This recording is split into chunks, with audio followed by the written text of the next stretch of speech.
సోదరులకి సోదరుమల్లకి వేదిక మీద ఉన్న పెద్దలు సాయి జయశేఖర్ గారికి, శాంతి గారికి, అలాగనే కొత్త రామారావు అన్న గారికి, ప్రవీణ్ ముదిరాజు గారికి, దేవేందర్ రెడ్డి అన్న గారికి, ప్రభుదాస్ గారికి, శ్రీనివాస్ రెడ్డి అన్న గారికి, నగేష్ అన్న గారికి, మల్లికార్జున అన్న గారికి, మళ్ళీ కోటేశ్వరరావు గారికి, పిబి ప్రసాద్ సార్కి, అలాగనే యాదిరెడ్డి అన్న గారికి, మక్తల శేఖర్ అన్న గారికి, జయరాజ్ గారికి, బద్రుద్ భాయ్కి, అట్లే ప్రేమ్ కుమార్ గారికి, దామోదర్ రెడ్డి గారికి, రాంబాబు గారికి, మీ అందరికి కూడా నా నమస్కారం.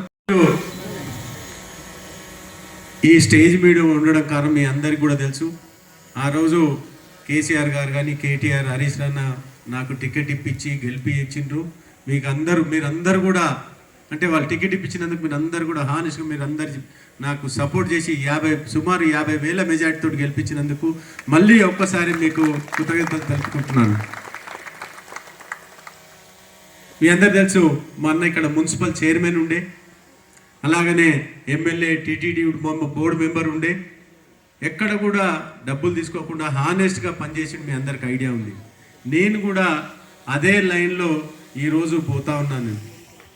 ఆ రోజులలో మా అన్న పని చూసి నాకు బీఆర్ఎస్ పార్టీలో కూడా టికెట్ ఇవ్వడం జరిగింది. ఎందుకంటే హానెస్ట్గా మా ఫ్యామిలీ ఎట్లుందనేది వాళ్ళందరూ కూడా చూడడం జరిగింది. కేసీఆర్ సార్ చూసి టికెట్ ఇవ్వడం జరిగింది. దాని తర్వాత ఈ 2.5 ఏళ్లలో మీకు ఏదైతే ప్రామిసులు చేసినానో మేజర్గా కంప్లీట్ చేయడం జరుగుతూ ఉంది. అన్నీ కూడా ఇంకా సుమారు ఇంకొక 1 ఇయర్లో అన్నీ కూడా కంప్లీట్ చేస్తా అని చెప్పి కోరుకుంటున్నాను. మెయిన్ ముఖ్యంగా చెరువులు, ఉప్పల్ చెరువు, రామంతపూర్ చెరువు, అట్లే హెచ్ఎఫ్టి చెరువు, అట్లే కాప్రా చెరువు, ఈ 4 కూడా ఇవన్నిటి కూడా సీఎం రేవంత్ రెడ్డి సార్ని కలవడం జరిగింది. ఆయన రిక్వెస్ట్ చేయడం జరిగింది.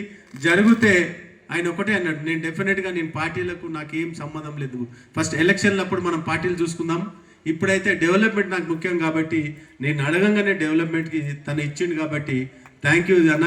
అట్లే పోతే శ్రీధర్ బాబు సార్ కూడా మాకు అవుట్ రైట్గా హెల్ప్ చేసిండు.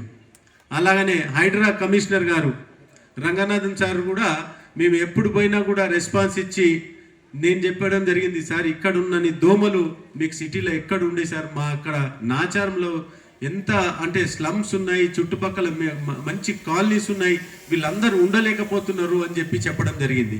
చెప్తే డెఫినెట్గా మీరు ఒక్క మాట సీఎం గారికి చెప్పండి, నేను డెఫినెట్గా నేను ఇచ్చేస్తా అని చెప్పడం జరిగింది.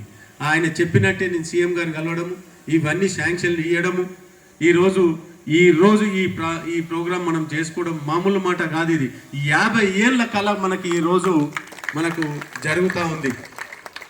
ఆ రోజులలో ఇక్కడ మీరందరూ కూడా వీడియో చూడడం జరిగింది, చేపలు పట్టడం ఇవన్నీ జరుగుతూ ఉన్నాయి.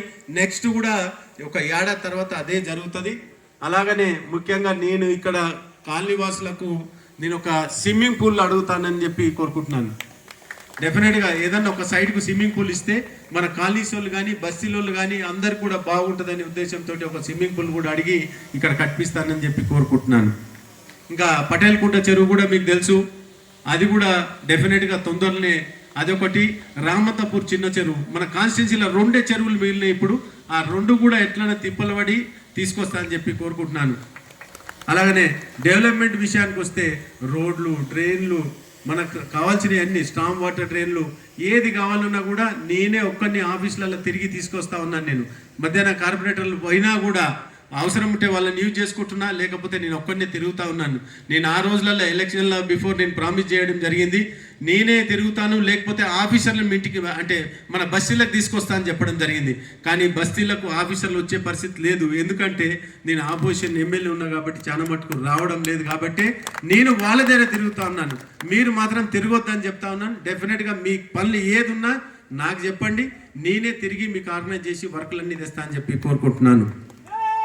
అట్లే పోతే ఇంకా ముఖ్యంగా మీ అందరు కూడా తెలుసు, నేను ఒక లీడర్నే కాకుండా వర్కులే కాకుండా నేను సోషల్ వర్క్ కూడా చేస్తాను. మీ అందరికి కూడా తెలుసు, అందులో ఎవరైనా హాస్పిటల్ అవసరం ఉందంటే, లేకపోతే ఎల్ఓసీలు కావాలన్నా, ఏది కావాలన్నా నేను పోయి కమిషనర్ దగ్గర కానీ ఎవరి దగ్గర పోయి కావాలని అవసరం ఉండే అన్నీ తీసుకొస్తా ఉన్నాను.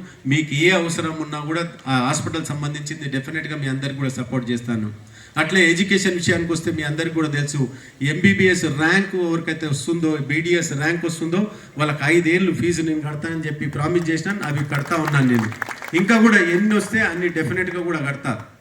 ఎందుకంటే ఫీజు నాది ర్యాంకు మీది అనేది ఒక స్లోగన్ తీసుకున్నాము. ఆ స్లోగన్ ప్రకారమే ఈరోజు కూడా పనిచేస్తూ ఉన్నాను నేను. అట్లే పోతే మీ పిల్లలకు కాలేజ్ సీట్లు కానీ స్కూల్ సీట్లు కానీ ఏదైనా డిస్కౌంట్ కానీ ఏదైనా కావాలన్నా కూడా డెఫినెట్గా నేను అవన్నీ కూడా చేస్తా. మీరు కాలేజీలలో ఇంజనీరింగ్ సీట్ కావాలంటే 8-10 లక్షలు అడుగుతారు. అదే నేను పోయి అడిగితే 4-5 లక్షలకు సెటిల్ అవుతుంది. కాబట్టి మీకు ఏది అవసరం ఉన్నా డెఫినెట్గా అది కూడా చేస్తా అని చెప్పి కోరుకుంటున్నాను. ఇకపోతే 100 బెడ్ హాస్పిటల్ ఆ రోజుల ఎలక్షన్ల బిఫోర్ నేను ప్రామిస్ చేయడం జరిగింది. 100 బెడ్ హాస్పిటల్ మల్లాపూర్లో కూడా ఫౌండేషన్ వేసినాము. నెక్స్ట్ ఇయర్ వరకు అది కూడా కంప్లీట్ అవుతుంది. అది కంప్లీట్ అవుతుంది. దాని తర్వాత డిగ్రీ కాలేజ్ ఫండ్స్ తీసుకురావడం జరిగింది. అట్లేకపోతే స్కూళ్ళకు సుమారు 100 కోట్ల రూపాయల స్కూళ్ళకు ఫండ్స్ తీసుకురావడం జరిగింది. స్టాఫ్ని తెప్పిస్తున్నాము. ఇంకా ఇట్లాంటి కార్యక్రమాలు ఎన్నో చేస్తూ ఉన్నాను నేను. ఇంకా మీకు అవసరం ఏది ఉన్నా కూడా నేను పనిచేస్తా. ఇది అది లేదుగా జిందా తెలీస్ మంది ఎట్లా పనిచేస్తుందో అట్లా పనిచేస్తా అని చెప్పి కోరుకుంటున్నాను నేను. ఇంకా ఏది అవసరం ఉన్నా కూడా డెఫినెట్గా ఈ ప్రోగ్రాం కాలనీ సోదరులందరికీ కూడా సోదరులకు ఇక్కడ వచ్చిన మన కాలనీ ప్రెసిడెంట్లు కానీ మా పార్టీ కార్యకర్తలు కానీ ఇతర వాళ్ళందరికీ కూడా థ్యాంక్స్ చెప్తున్నాను. ఎందుకంటే ఈ ప్రోగ్రాం ఇంత సక్సెస్ఫుల్ చేయడము నేను తీసుకొచ్చిన దానికంటే మీరు ఈడొచ్చి నాకు ఆశీర్వాదం ఇచ్చుడే చాలా గొప్పగా నేను ఫీల్ అవుతా ఉన్నాను. కాబట్టి మీరు అందరికి వచ్చినందుకు థ్యాంక్ యూ లార్డ్.